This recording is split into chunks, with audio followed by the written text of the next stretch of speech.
Total, dito na rin lang naman tayo dumaan sa Rizal Ave. So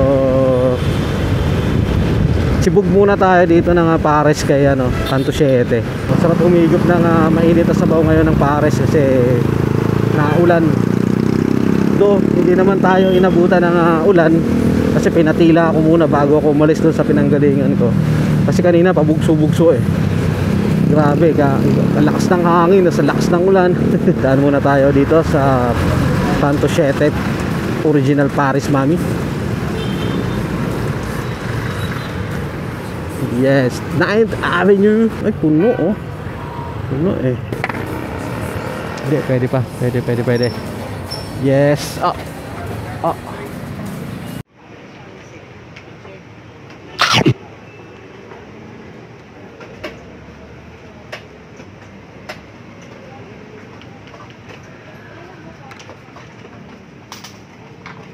Oh my God!